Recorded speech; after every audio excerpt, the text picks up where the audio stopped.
3 years ago, a carefully orchestrated campaign of deceit and manipulation unfolded when Karen Blake, a woman determined to secure full custody of her daughter, managed to convince the court, through expertly timed half-truths, emotional appeals, and a trail of misleading evidence, to strip Jonathan Carter of his parental rights.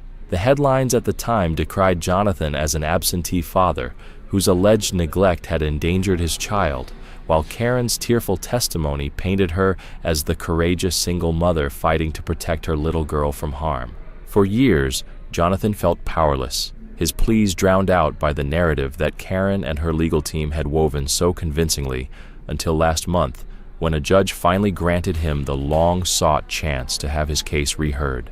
Today, that same courtroom would bear witness to a revelation so stunning that it would shatter Karen's facade once and for all.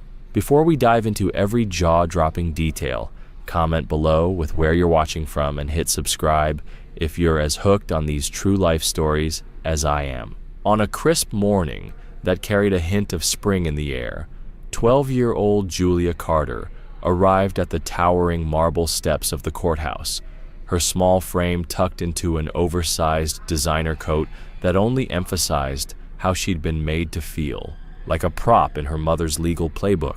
With each crisp click of Karen Blake's towering heels on the polished stone, Julia could feel her anxiety tightening around her like a vice. The courthouse loomed before them, columns of carved stone, grand windows that reflected the pale sky, and a heavy doorway that promised either justice or devastation. Julia's heart pounded in her chest as she followed her mother through the security line, watching her bag get scanned while Thomas Hale, their sharp-suited attorney, whispered rapid reminders of their strategy.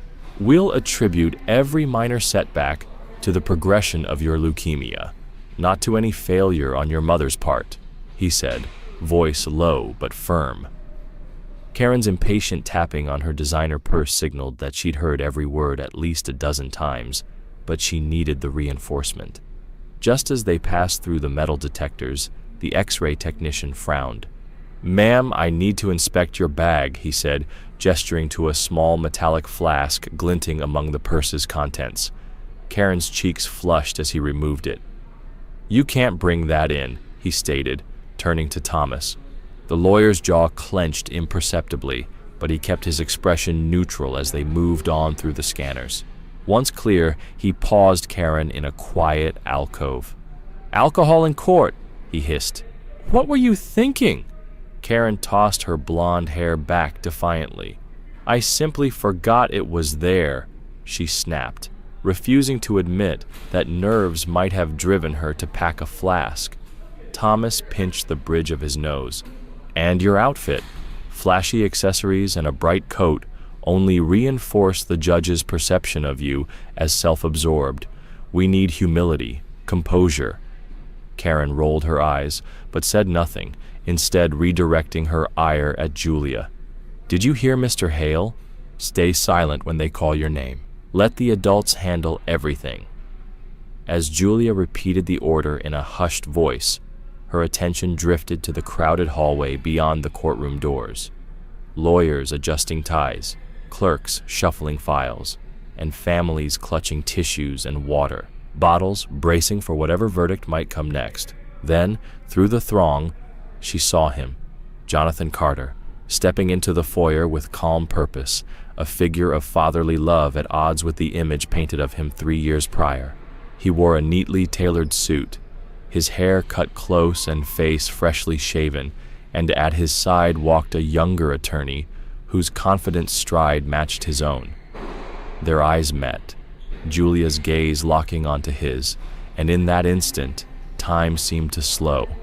A smile bloomed on her face, genuine and bright, as she lifted a hand in a tentative wave. Jonathan paused mid-conversation, his expression softening into a look of pure relief and pride. Lost in that moment, neither Karen nor Thomas noticed Julia slip away. She navigated the clusters of anxious onlookers, her small sneakers padding quietly against the marble tile, until she stood just steps away from her father. With every beat of her heart, the noise of the building faded into the background, until all she could hear was her own breath and the soft thump of her shoes. Jonathan's arms opened wide, and Julia, overcome with emotion, threw herself into his embrace, whispering through tears, "I've missed you so much." He held her close, pressing his cheek to hers as a wave of comfort washed over both of them. Inside the courtroom, a hush fell as the bailiff called Julia's name. Karen straightened warily, prepared to present her rehearsed testimony, but when Julia rose from the gallery and walked toward the stand, her confident stride and unwavering eye contact signaled that something unexpected was about to happen. Gasps rippled through the assembled spectators, and even the judge leaned forward, intrigued. As Julia turned to face the bench, every person in that grand chamber leaned in, waiting for the moment when her words would upend the carefully constructed lies and deliver the truth home.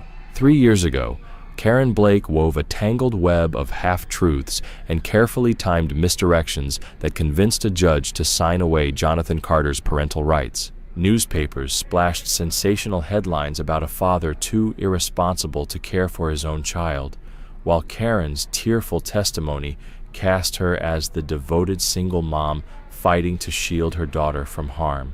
Jonathan spent years fighting a narrative that portrayed him as a villain, powerless to speak for himself. Last month, however, a new judge agreed to rehear the case, and today the courtroom would hear the truth straight from the one person who mattered most, 12-year-old Julia Carter. Julia stood before the courthouse's sweeping marble steps, clutching the hand of her stern-faced attorney, Thomas Hale. Despite the designer coat that swallowed her slight frame and the humid buzz of reporters' cameras flashing beyond the front doors, she felt small, fragile, like a bird in a gilded cage. Karen's heels clicked sharply on the stone, each step punctuating the unspoken warning, "Do exactly as I say, or face the consequences." Thomas whispered once more, reminding them of the strategy. "Every setback you've had has been because of your leukemia, Julia, not neglect." Karen tapped a manicured finger against her purse. Yes, she snapped. "We've gone over this." When the security officer flagged Karen's purse and pulled out a hidden flask, Julia's stomach twisted with dread. She watched, helpless, as Karen's face flushed and Thomas shot her a warning look. Today, every detail mattered. Once inside the cavernous lobby, Julia's heart nearly stopped. There, striding confidently toward the entrance, stood Jonathan, suave in a charcoal suit, his brow clear, his stride calm. His lawyer, Rebecca Green, walked beside him, scanning the crowd with quiet assurance. Their eyes met for a heartbeat. Julia felt a warmth bloom in her chest, a rare spark of hope. "She's my daughter," Jonathan murmured when Karen's voice cut through, low and venomous. "Stay away from her, Carter. Have you forgotten there's a restraining order?" His calm reply, "Let's see about that today," echoed against the marble walls. Before Julia could intervene, Karen shoved Jonathan, her hand landing heavily on his shoulder. "You bastard!" she spat. Julia gasped and tried to step forward, but Karen's fury knocked her aside like a rag doll. In a heartbeat, Julia hit the floor, her coat ruffling around her knees. Rebecca was instantly at Julia's side. "Are you all right?" she asked, extending a gentle hand. Julia blinked up at her, voice trembling. "Dad was just talking to me." Thomas, meanwhile, wrestled with Karen, whose shrill cries of "Stay away from my daughter" had drawn a cluster of security officers. They quickly formed a human barrier, pressing Karen back while ushering Jonathan a few paces away. Julia sat on the polished floor, tears welling behind her lashes. She watched Karen's chest heave with rage as Thomas guided her to a safer distance. Jonathan's steady voice called out, "We'll settle this inside." His tone carried both resolve and compassion, as though he didn't want Julia to see him embroiled in another spectacle. A court-appointed advocate, Maria Lopez, appeared and placed a calming hand on Julia's shaking shoulder. "It's okay," she murmured, her voice low but firm, like an anchor in a storm. Julia felt the advocate's grip and closed her eyes, taking in the solidity of her support. Fear, guilt, and an ember of hope swirled inside her, but for the first time in years, she didn't feel entirely alone. Moments later, the heavy oak doors to Judge William Hardy's courtroom creaked open. A bailiff stepped forward, his formal announcement rolling through the hushed hallway. "Carter versus Blake, all present. Please enter." Julia's legs felt like lead as she rose, brushing imaginary dust from her coat. She followed Karen and Thomas through the threshold, stepping onto the dark green carpet that led to the bench. Inside, the courtroom was vast and solemn. Rich wood paneling absorbed every sound, making the room feel hushed and weighty. High windows arched overhead, letting in shafts of pale morning light that glinted off polished brass fixtures. On one side, Karen and Thomas took their places behind a low railing, Karen's posture rigid, her chin lifted in faux confidence. On the opposite side, Jonathan and Rebecca sat back to back, projecting calm determination. Julia was guided to a seat between Thomas and Maria, her small figure swallowed by the high-backed chairs. She pressed her palms to her knees, staring at the plush green carpet beneath her feet.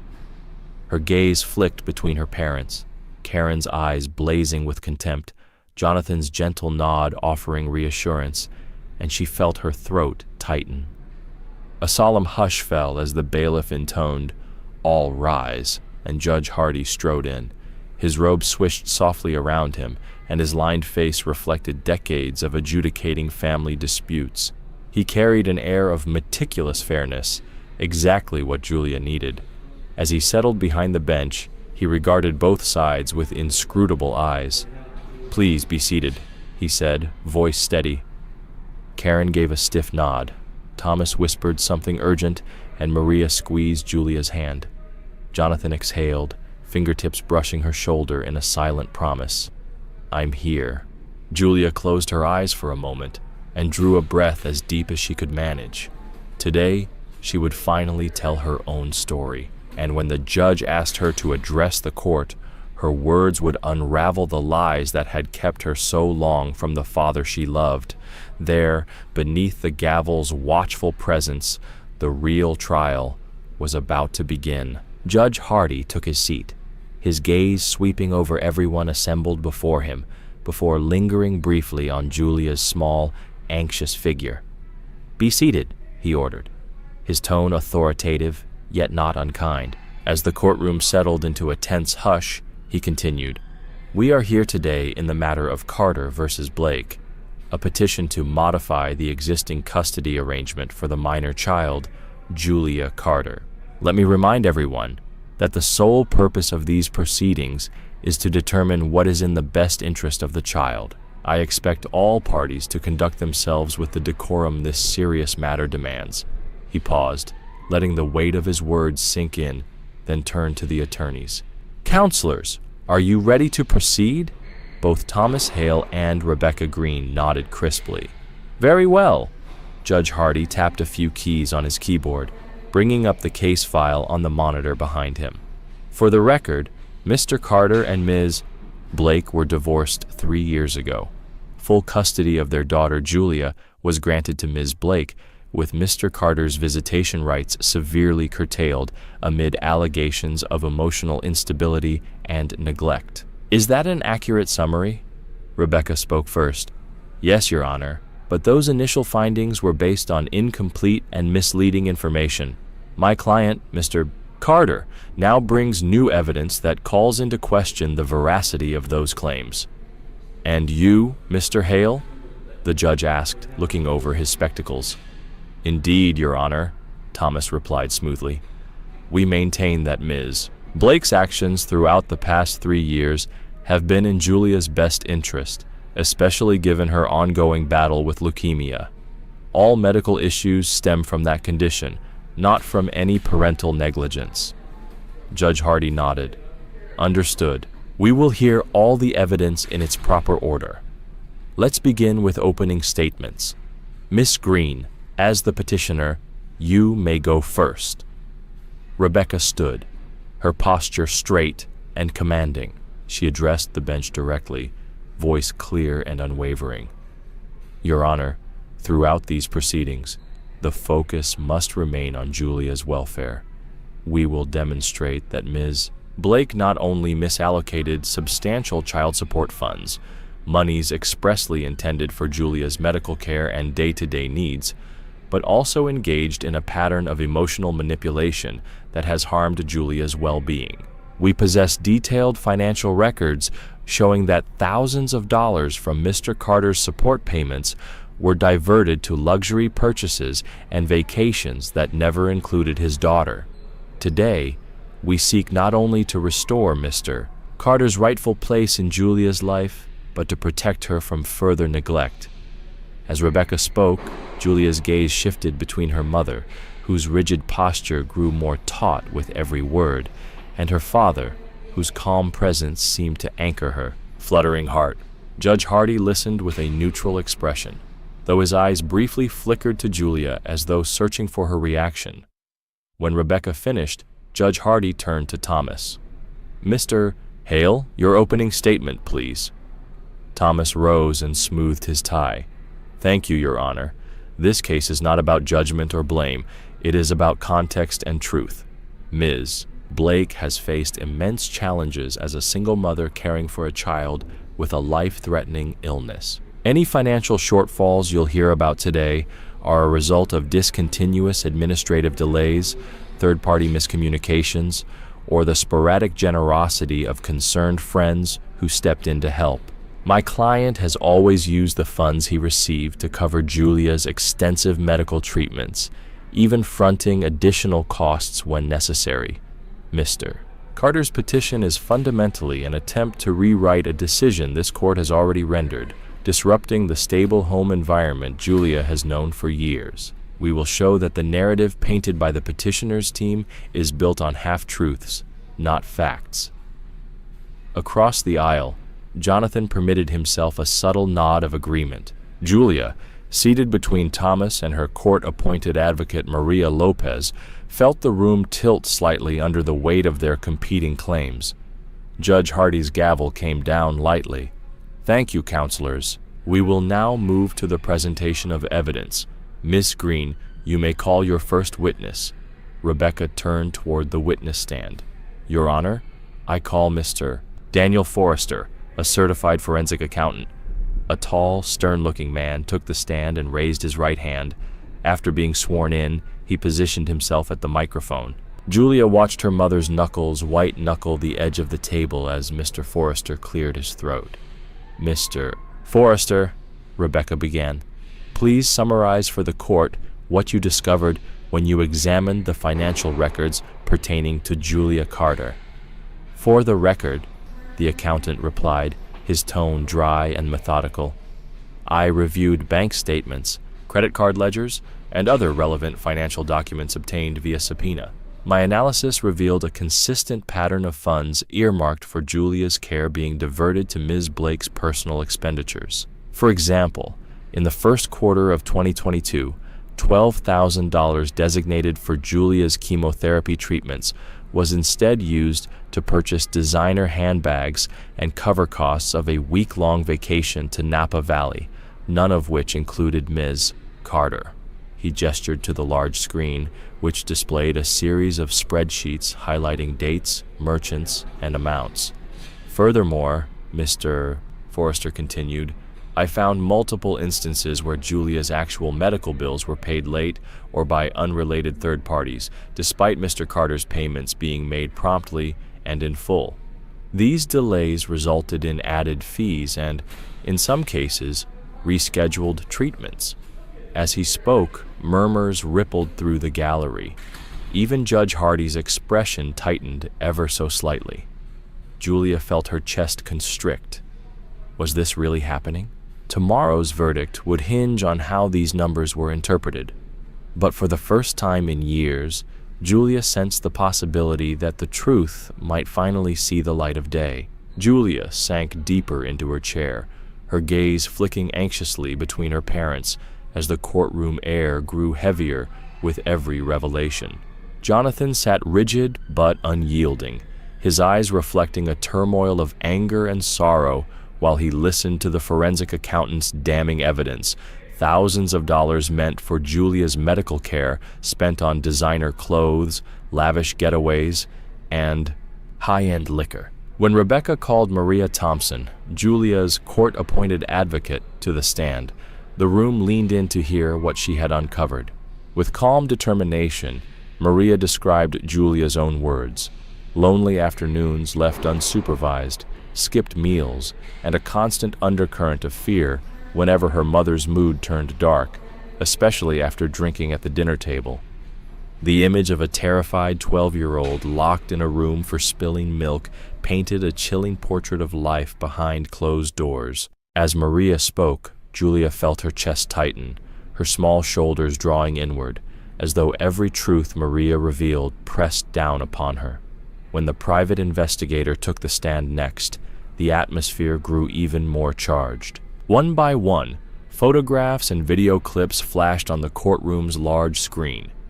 Karen entering dimly lit bars at times she had claimed to be escorting Julia to chemotherapy appointments. Security footage of the empty house while Julia remained, alone, vulnerable, and unseen. With each new image, Karen's defiance wavered, her posture curdling into barely suppressed panic.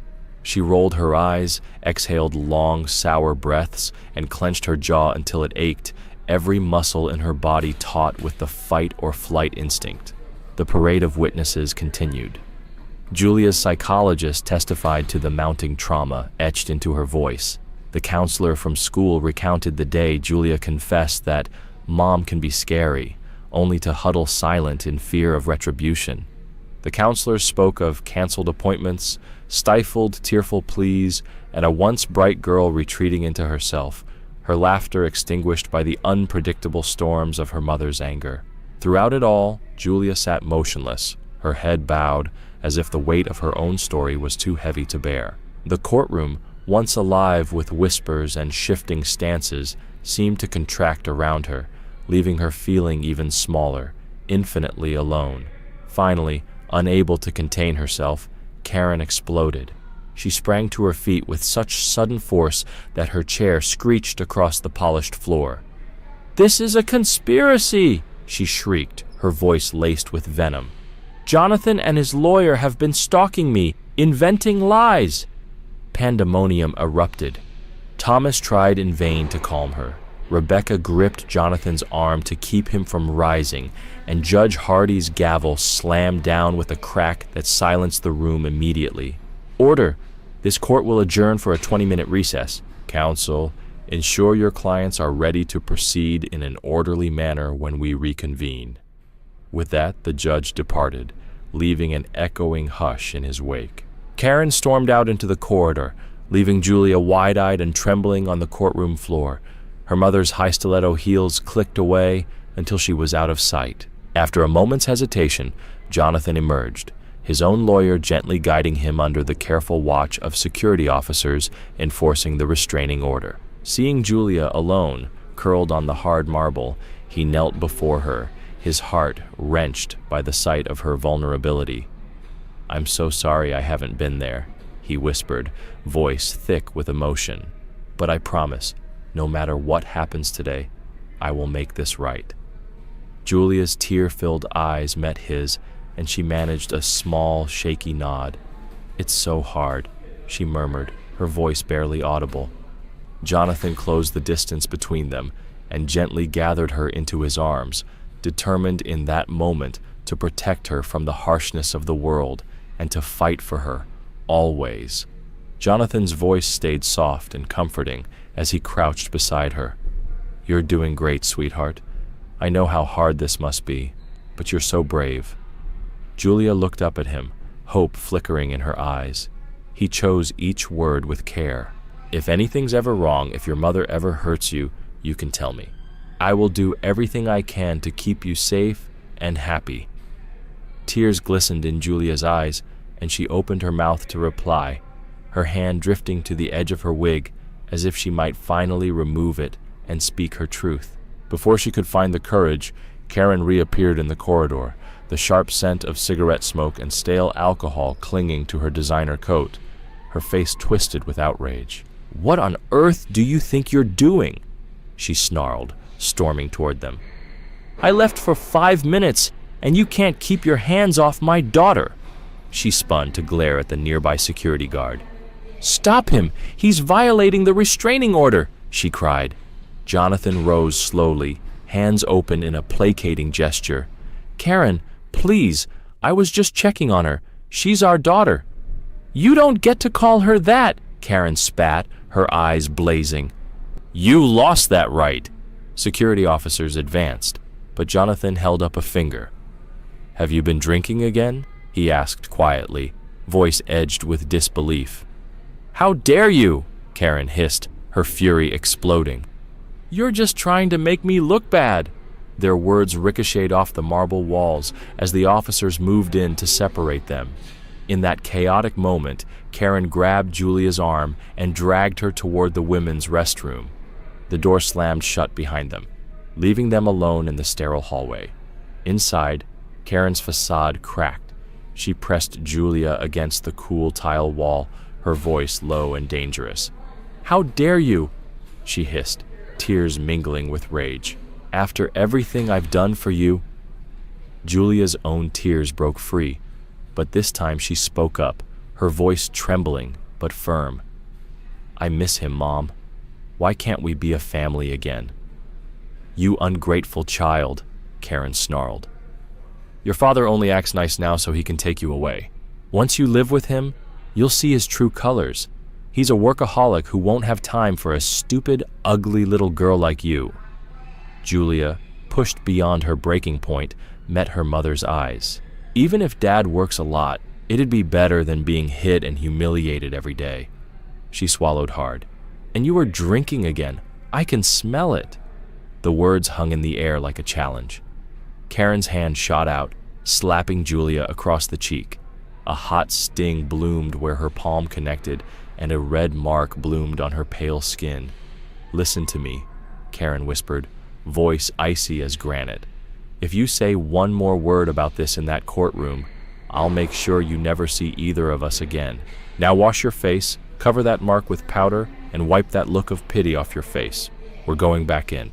Julia's trembling hands obeyed. She turned on the faucet and splashed cold water on her cheek, then dabbed at the bruise with the compact her mother pressed into her hand. In the mirror, she barely recognized herself, a frightened girl forced into adult schemes. She smoothed the powder over the crimson bruise, trying to hide the pain. Outside the restroom, the hallway buzzed with tension as everyone braced for the trial to resume. Julia followed her mother back toward the courtroom's heavy doors, each step feeling like wading through molasses. Just before she crossed the threshold, she caught sight of her father. He was already seated, his posture stiff but his eyes softening when they met hers. He opened his hand just slightly and signed, "I love you, my girl." It was the secret sign they'd shared when teaching her and her deaf friend at school, a small, precious moment of connection. A ghost of a smile flickered across Julia's lips, warming her heart. Judge Hardy's gavel sounded as he took his seat. "Court is now in session," he announced, his gaze sweeping the room before settling gently on Julia. "Julia," he said, his tone both firm and kind, "I know this is scary, but this courtroom is a place where your voice matters. Can you tell us what life is truly like at home?" Julia's heart pounded as she considered her mother's stern glare and her father's encouraging nod. The throbbing pain on her cheek reminded her of the cost of honesty, but her father's promise of safety echoed louder in her mind. She breathed deeply, lifted her chin, and met Judge Hardy's gaze. It's okay," he reassured her. "Take your time. If anyone has tried to keep you from speaking, you can tell us that too." Summoning every ounce of courage, Julia drew in a steadying breath. The hushed courtroom seemed to lean forward, waiting. She glanced once more at her mother, then at her father's gentle smile, and opened her mouth to speak the truth. Michael Dawson's confession unleashed a fresh wave of shock. He stood rigid, hands trembling at his sides. "Miss Blake approached me shortly after the divorce," he continued, voice wavering. "She told me Julia was in danger and needed protection. Then she handed me a drafted affidavit and said, 'Sign this exactly as written, or I'll make sure everyone knows about your past.' I was terrified. I didn't want my mistakes exposed, so I followed her instructions." His eyes flicked sideways at Karen, whose face had gone pale as a sheet. Karen barely restrained herself, her fingers digging into the edge of her table. Judge Hardy rapped the gavel decisively. "Ms. Blake, one more outburst and you will be held in contempt. Mr. Hale, control your client." Thomas Hale leaned forward, whispering reassurance into Karen's ear, but her wild eyes betrayed her panic. Rebecca Green rose, holding a second witness list. "Your Honor, that concludes our evidence of fabrication and coercion in the previous proceeding. We believe this court now has sufficient reason to vacate the original custody order and remove full custody from Ms. Blake. Mr. Carter's rights should be fully reinstated, and he should assume primary physical custody of Julia immediately to ensure her safety and well-being." Before Thomas could stand, Judge Hardy spoke. His voice was measured, but every syllable carried weight. "Mr. Hale, do you wish to cross-examine Mr. Dawson?" Thomas rose, smoothing his jacket. He stepped toward the stand, gaze locked on Dawson. "Mr. Dawson, are you absolutely certain you were threatened with exposure of your past? Can you specify what Miss Blake said and when?" Dawson swallowed, then recounted the exact phrasing Karen had used, even recalling the day and hour. Under Thomas's probing, his testimony remained consistent and unwavering. Thomas next called Julia's oncologist, Dr. Priya Singh, whose somber testimony confirmed repeated lapses in treatment scheduling and inadequate wound care. The doctor's precise, calm delivery undercut any claim that the delays were accidental. These missed or postponed appointments increased Julia's risk of infection significantly, Dr. Singh explained, displaying clinic logs on the screen. Julia's previous absences from chemotherapy were not minor oversights. They were dangerous lapses. The final blow came when the court-appointed guardian ad litem, Catherine Reed, delivered her report. "Based on my observations and interviews with Julia, her teachers and medical staff," she testified, "I conclude that Ms. Blake has not acted in Julia's best interests. My recommendation is that primary custody be transferred to Mr. Carter immediately, and that Ms. Blake's visitation be supervised until a full evaluation of her fitness as a parent can take place." At that moment, Karen slumped forward, her strength spent. She covered her face with trembling hands, while Thomas quietly took her arm, murmuring concessions under his breath. Across the aisle, Jonathan rose, his chest tight with emotion. He offered Julia a small, reassuring smile. Judge Hardy lifted his gaze from the towering stacks of evidence. The courtroom fell utterly silent. "In light of the serious findings regarding neglect, fabrication of evidence, and endangerment of a minor," he began, voice grave, "this court finds that the original custody order was procured by fraud. Accordingly, the petition to reinstate Mr. Carter's full parental rights is granted. Ms. Blake is hereby stripped of primary custody, effective immediately. Primary physical and legal custody of Julia Carter is transferred to Mr. Jonathan Carter. Ms. Blake's visitation rights will be determined upon further evaluation." A collective gasp swept through the room. Julia let out a shaky breath, tears streaming unheeded. Jonathan moved to kneel at her side, slipping an arm around her shoulders. She leaned into him, relief and grief mingling in her embrace. Karen sat frozen, mouth agape, as security officers gently encouraged her to remain seated. Thomas glanced at her, face etched with defeat. Rebecca closed her notebook, her expression solemn but composed.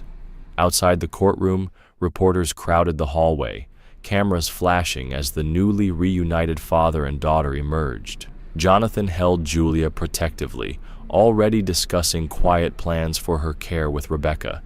Julia's court-appointed advocate, Maria, escorted Karen away, her own expression a mixture of professional restraint and personal sorrow.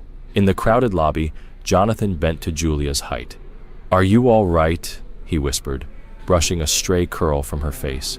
Julia nodded, clutching his hand. "I'm safe now," she said softly. Jonathan smiled through tears. "Always," he promised. As they stepped out into the gentle sunlight, father and daughter walked side by side, ready to begin the healing journey together. The ornate courthouse stood behind them, its marble steps now witness to their new, honest chapter. As Thomas sank back into his chair, Judge Hardy folded his hands and regarded both sides with a steely calm. The courtroom held its breath. "Counsel," he began, "I have reviewed the testimony, the financial records, the medical documentation, and the expert analyses presented over the course of these proceedings. I am particularly struck by the consistency and specificity of Julia's own account, corroborated by physical evidence and by independent witnesses." He paused, letting the gravity of his words resonate. Karen's face drained of color. Jonathan straightened, bracing himself. "In my judgment," Judge Hardy continued, "the evidence of physical abuse, medical neglect, and financial malfeasance is overwhelming.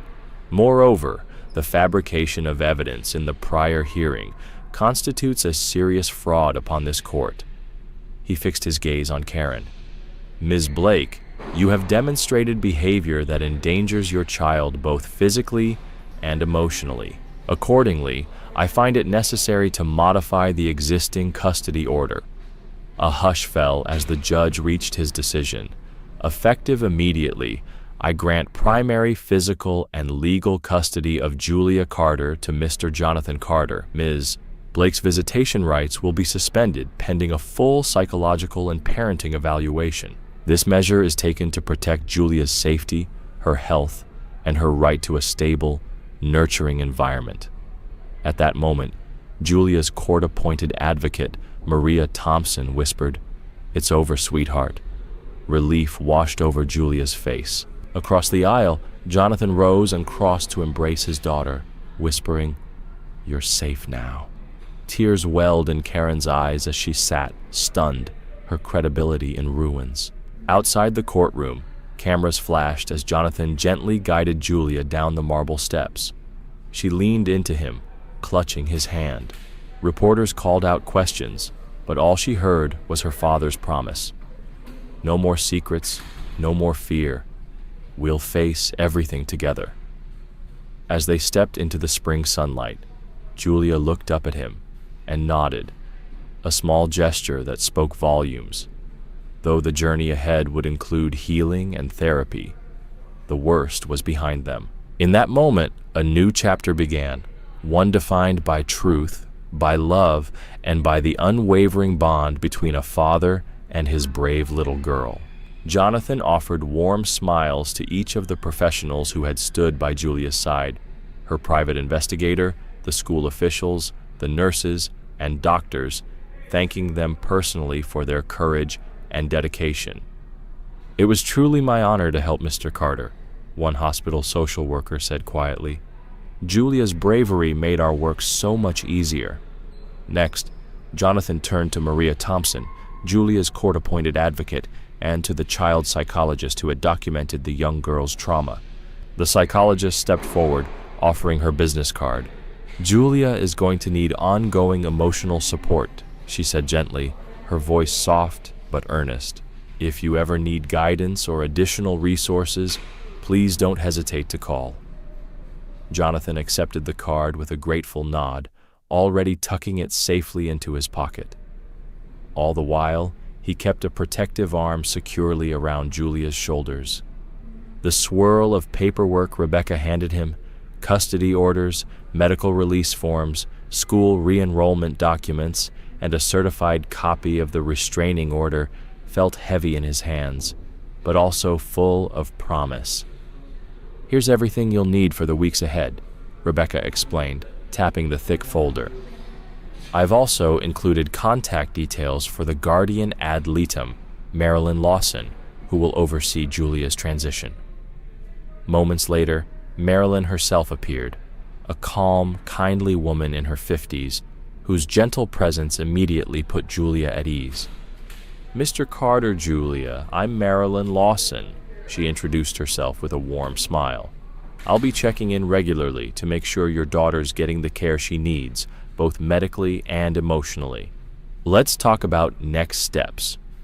They found a quiet bench in the hallway, and Marilyn laid out her plan, a comprehensive medical evaluation to gauge Julia's current health and adjust her treatment regimen, weekly therapy sessions to help her process the trauma she'd endured, and regular check-ins at school to monitor her well-being.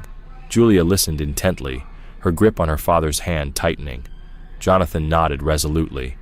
"Her health and happiness are my top priorities," he vowed. By the time Karen was the last to depart, escorted down the corridor by court officers, Jonathan and Julia were gathering their things, ready to leave the courthouse for good. As the cordwood doors swung open, the afternoon sunlight poured in, casting elongated, hopeful shadows across the marble floor. Each step toward the exit felt like a journey from darkness into light. Outside, Jonathan knelt so he could look Julia in the eye. "Are you ready to go home?" he asked softly. Julia lifted her chin, a shy but genuine smile forming at the corners of her lips. "Yes, Dad," she whispered. They walked together to his car, Jonathan marveling at how, despite everything she'd been through, Julia could still smile, still trust. When he climbed into the driver's seat, he reached over and squeezed her small hand. "I promise you'll never have to face anything like that again," he said, voice thick with feeling. "We'll make sure you have the very best care, doctors, therapists, school support, but most importantly, I'll be here with you every step of the way." Julia looked up at him, her eyes bright with tears and hope. "I know, Dad," she replied. As they drove toward their new home, Jonathan asked gently, "Is there anything you want to do first?" Julia's face lit up when she spotted the family pool behind their house. "Can we swim?" she asked, excitement dancing in her voice. Jonathan laughed, a warm, unguarded sound that seemed to brighten the car's interior. "Absolutely," he agreed, relief and joy evident as he turned the corner toward home. When they pulled into the driveway, Jonathan parked and slid out of the car. Julia paused on the pavement, gazing up at the house that would now shelter their hopes and dreams. Jonathan knelt beside her, mirroring her awe. "I know it feels like a big change," he said quietly, "but this is your home now. I want you to feel safe and happy here, every single day." Without warning, Julia threw herself into his arms in a fierce hug. "Thank you, Dad," she murmured against his chest. Jonathan hugged her back, blinking back tears. "There's no need to thank me, sweetheart," he whispered. "This is how it always ought to have been." Hand in hand, they crossed the lawn toward the pool. Their laughter echoed in the warm evening air as they changed into swimsuits and dove into the cool water together. In that simple moment, father and daughter splashing side by side, their new life began. Although the path ahead would demand strength, healing, and patience, they faced it with courage and love, and under the golden glow of the setting sun, every stroke they swam felt like another promise kept and another memory waiting to be made.